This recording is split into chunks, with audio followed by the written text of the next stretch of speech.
Bilangan pasal 13. Ke-12 pengintai.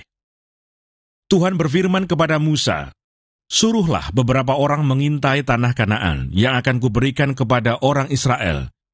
Dari setiap suku nenek moyang mereka, haruslah kau suruh seorang, semuanya pemimpin-pemimpin di antara mereka."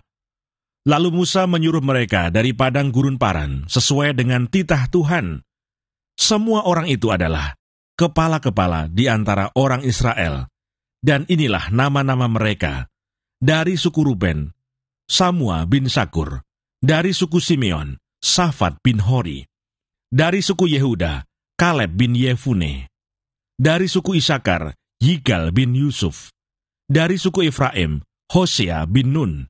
Dari suku Benyamin, Palti bin Rafu. Dari suku Sebulon, Gadiel bin Sodi.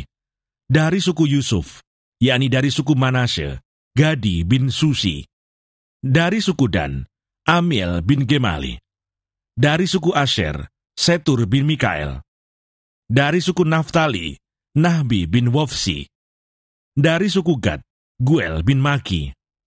Itulah nama orang-orang yang disuruh Musa untuk mengintai negeri itu. Dan Musa menamai Hosea bin Nun itu Yosua. Maka Musa menyuruh mereka untuk mengintai tanah Kanaan. Katanya kepada mereka, "Pergilah dari sini ke tanah Negeb dan naiklah ke pegunungan. Dan amat-amatilah bagaimana keadaan negeri itu. Apakah bangsa yang mendiaminya kuat atau lemah? Apakah mereka sedikit atau banyak? Dan bagaimana negeri yang didiaminya? Apakah baik atau buruk? Bagaimana kota-kota yang didiaminya? Apakah mereka diam di tempat-tempat yang terbuka atau di tempat-tempat yang bergubu? Dan bagaimana tanah itu? Apakah gemuk atau kurus? Apakah ada di sana pohon-pohonan atau tidak? Tabahkanlah hatimu dan bawalah sedikit dari hasil negeri itu." Waktu itu ialah musim hulu hasil anggur. Mereka pergi ke sana, lalu mengintai negeri itu, mulai dari padang gurun Zin sampai ke Rehob, ke jalan yang menuju ke Hamat. Mereka berjalan melalui tanah Negeb, lalu sampai ke Hebron. Di sana ada Ahiman, Sesai, dan Talmai, keturunan Enak. Hebron didirikan 7 tahun lebih dahulu dari Soan di Mesir. Ketika mereka sampai ke lembah Eskol, dipotong merekalah di sana suatu cabang dengan standan buah anggurnya. Lalu berdualah mereka menggandarnya. Juga mereka membawa beberapa buah delima dan buah ara. Tempat itu dinamai orang lembah Eskol, karena tandan buah anggur yang dipotong orang Israel di sana. Sesudah lewat 40 hari pulanglah mereka dari pengintaian negeri itu, dan langsung datang kepada Musa, Harun, dan segenap umat Israel di Kades, di padang gurun Paran. Mereka membawa pulang kabar kepada keduanya, dan kepada segenap umat itu, dan memperlihatkan kepada sekaliannya hasil negeri itu. Mereka menceritakan kepadanya, "Kami sudah masuk ke negeri, kemana kau suruh kami, dan memang negeri itu berlimpah-limpah susu dan madunya, dan inilah hasilnya. Hanya bangsa yang diam di negeri itu kuat-kuat, dan kota-kotanya berkubu dan sangat besar. Juga keturunan Enak telah kami lihat di sana. Orang Amalek diam di tanah Negeb, orang Het, orang Yebus, dan orang Amori diam di pegunungan. Orang Kanaan diam sepanjang laut dan sepanjang tepi sungai Yordan."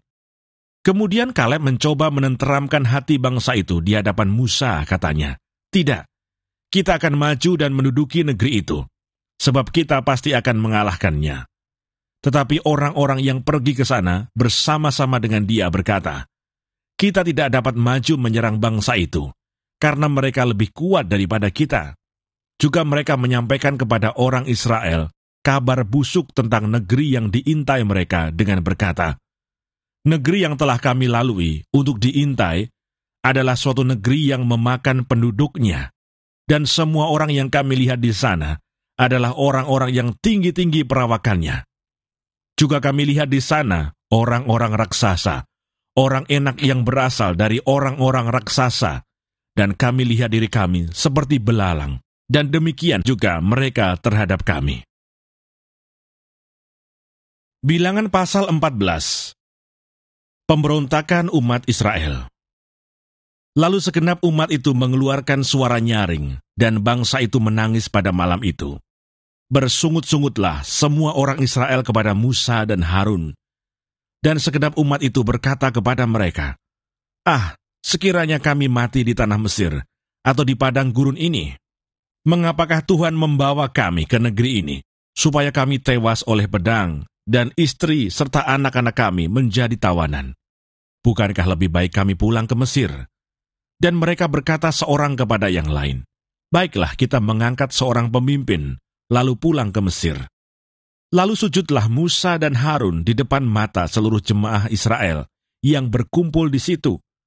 Tetapi Yosua bin Nun dan Kaleb bin Yefune, yang termasuk orang-orang yang telah mengintai negeri itu, mengoyakkan pakaiannya dan berkata kepada segenap umat Israel, "Negeri yang kami lalui untuk diintai itu adalah luar biasa baiknya. Jika Tuhan berkenan kepada kita, maka Ia akan membawa kita masuk ke negeri itu dan akan memberikannya kepada kita. Suatu negeri yang berlimpah-limpah susu dan madunya. Hanya janganlah memberontak kepada Tuhan, dan janganlah takut kepada bangsa negeri itu. Sebab mereka akan kita telan habis. Yang melindungi mereka sudah meninggalkan mereka. Sedang Tuhan menyertai kita. Janganlah takut kepada mereka." Lalu segenap umat itu mengancam hendak melontari kedua orang itu dengan batu. Tetapi tampaklah kemuliaan Tuhan di kemah pertemuan kepada semua orang Israel. Tuhan berfirman kepada Musa, "Berapa lama lagi bangsa ini menista aku? Dan berapa lama lagi mereka tidak mau percaya kepadaku, sekalipun sudah ada segala tanda mujizat yang kulakukan di tengah-tengah mereka? Aku akan memukul mereka dengan penyakit sampar dan melenyapkan mereka. Tetapi engkau akan kubuat menjadi bangsa yang lebih besar dan lebih kuat daripada mereka." Lalu berkatalah Musa kepada Tuhan, "Jikalau hal itu kedengaran kepada orang Mesir, padahal engkau telah menuntun bangsa ini dengan kekuatanmu dari tengah-tengah mereka, mereka akan bercerita kepada penduduk negeri ini yang telah mendengar bahwa engkau, Tuhan, ada di tengah-tengah bangsa ini, dan bahwa engkau, Tuhan, menampakkan dirimu kepada mereka dengan berhadapan muka, waktu awanmu berdiri di atas mereka, dan waktu engkau berjalan mendahului mereka di dalam tiang awan pada waktu siang, dan di dalam tiang api pada waktu malam. Jadi jikalau engkau membunuh bangsa ini sampai habis, maka bangsa-bangsa yang mendengar kabar tentang engkau itu nanti berkata, oleh karena Tuhan tidak berkuasa membawa bangsa ini masuk ke negeri yang dijanjikannya dengan bersumpah kepada mereka, maka Ia menyembelih mereka di padang gurun. Jadi sekarang biarlah kiranya kekuatan Tuhan itu nyata kebesarannya, seperti yang kau firmankan. Tuhan itu berpanjangan, sabar, dan kasih setianya berlimpah-limpah. Ia mengampuni kesalahan dan pelanggaran, tetapi sekali-kali tidak membebaskan orang yang bersalah dari hukuman. Bahkan Ia membalaskan kesalahan bapa kepada anak-anaknya, kepada keturunan yang ketiga dan keempat. Ampunilah kiranya kesalahan bangsa ini sesuai dengan kebesaran kasih setiamu, seperti engkau telah mengampuni bangsa ini mulai dari Mesir sampai kemari. Berfirmanlah Tuhan, aku mengampuninya sesuai dengan permintaanmu. Hanya demi aku yang hidup dan kemuliaan Tuhan memenuhi seluruh bumi.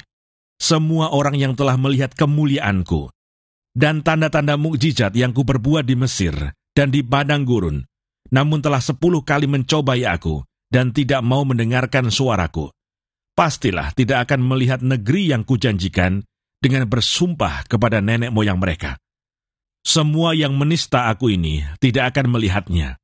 Tetapi hambaku Kaleb, karena lain jiwa yang ada padanya, dan ia mengikut aku dengan sepenuhnya, akan kubawa masuk ke negeri yang telah dimasukinya itu, dan keturunannya akan memilikinya.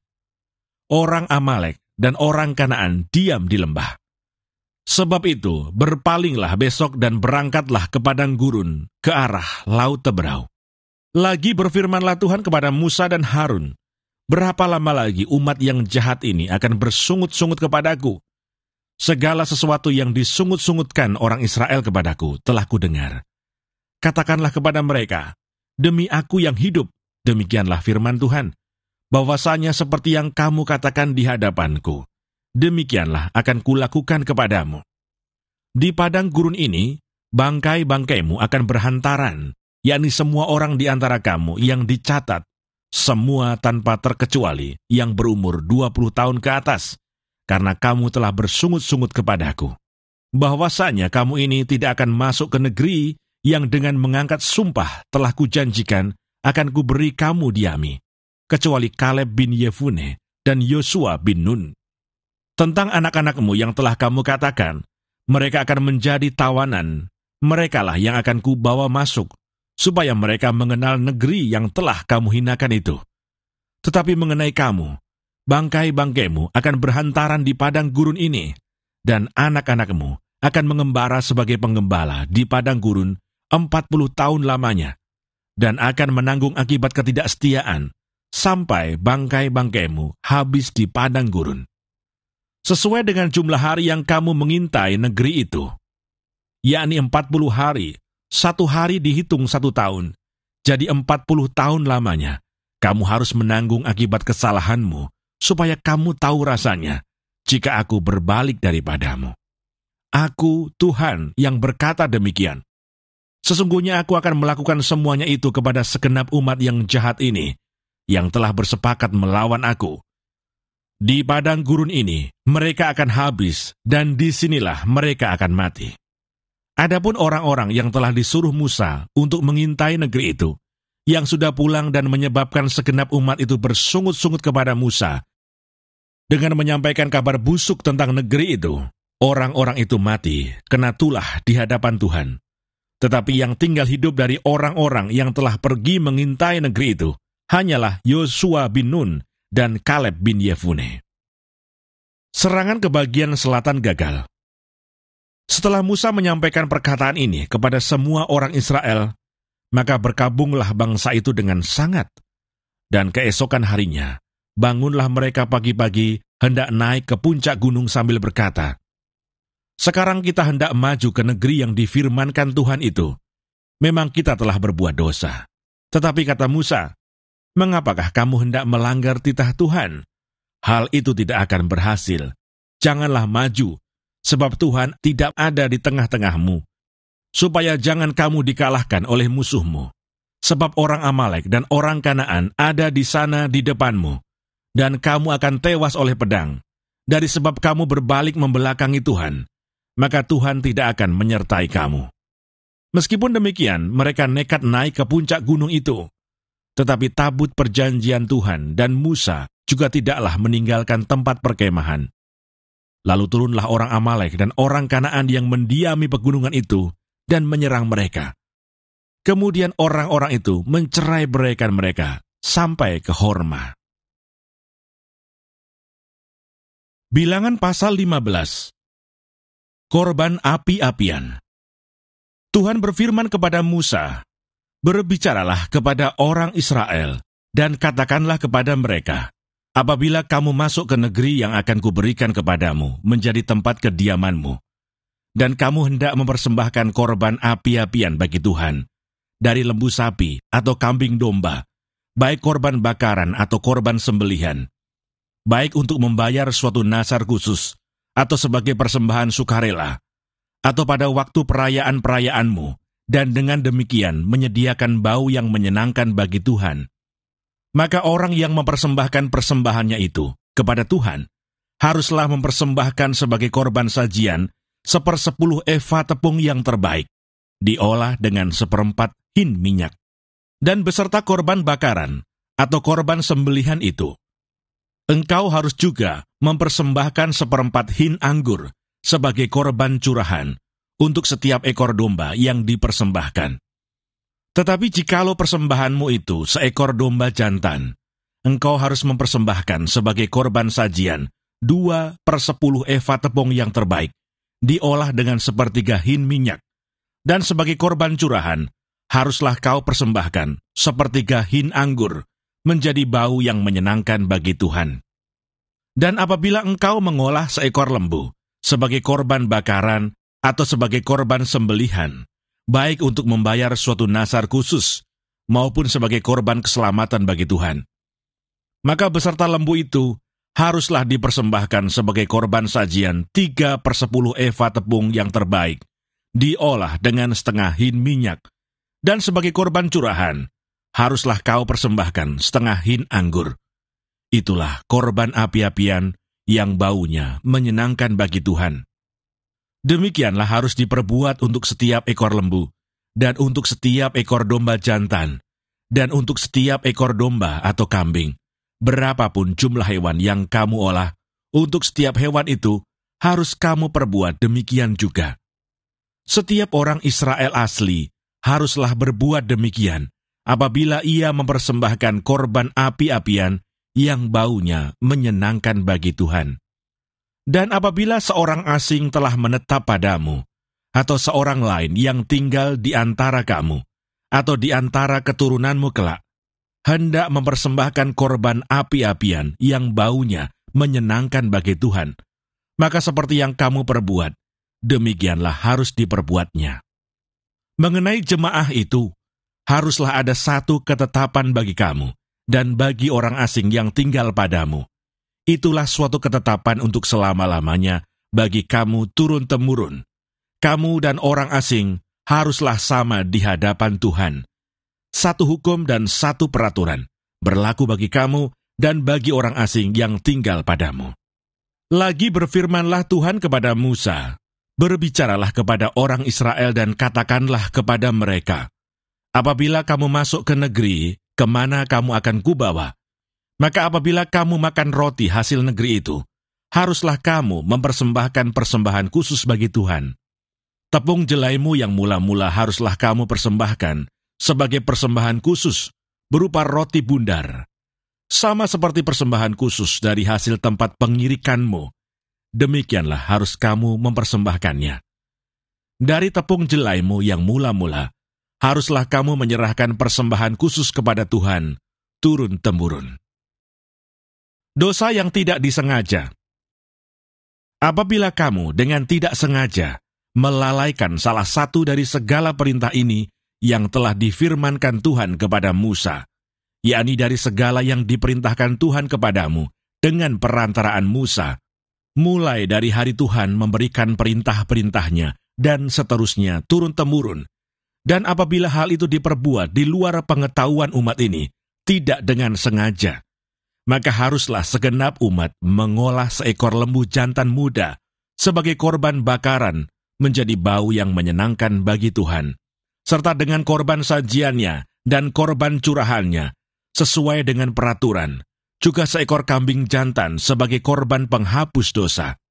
Maka haruslah imam mengadakan pendamaian bagi segenap umat Israel, sehingga mereka beroleh pengampunan, sebab hal itu terjadi tidak dengan sengaja, dan karena mereka telah membawa persembahan-persembahan mereka sebagai korban api-apian bagi Tuhan.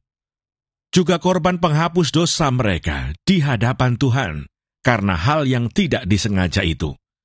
Segenap umat Israel akan beroleh pengampunan, juga orang asing yang tinggal di tengah-tengahmu, karena hal itu dilakukan oleh seluruh bangsa itu dengan tidak sengaja. Apabila satu orang saja berbuat dosa dengan tidak sengaja, maka haruslah ia mempersembahkan kambing betina berumur setahun sebagai korban penghapus dosa. Dan imam haruslah mengadakan pendamaian di hadapan Tuhan bagi orang yang dengan tidak sengaja berbuat dosa itu, sehingga orang itu beroleh pengampunan karena telah diadakan pendamaian baginya. Baik bagi orang Israel asli, maupun bagi orang asing yang tinggal di tengah-tengah kamu, satu hukum saja berlaku bagi mereka berkenaan dengan orang yang berbuat dosa dengan tidak sengaja. Tetapi orang yang berbuat sesuatu dengan sengaja, baik orang Israel asli, baik orang asing, orang itu menjadi penista Tuhan.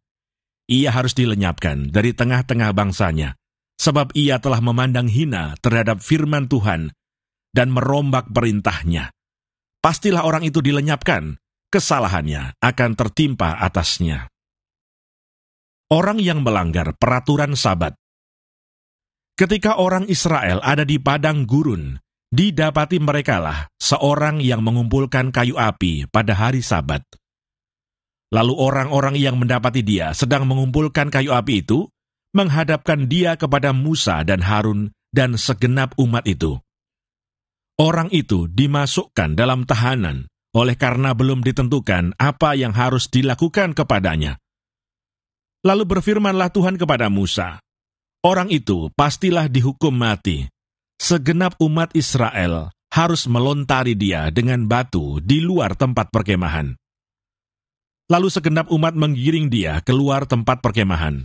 Kemudian dia dilontari dengan batu sehingga ia mati, seperti yang difirmankan Tuhan kepada Musa.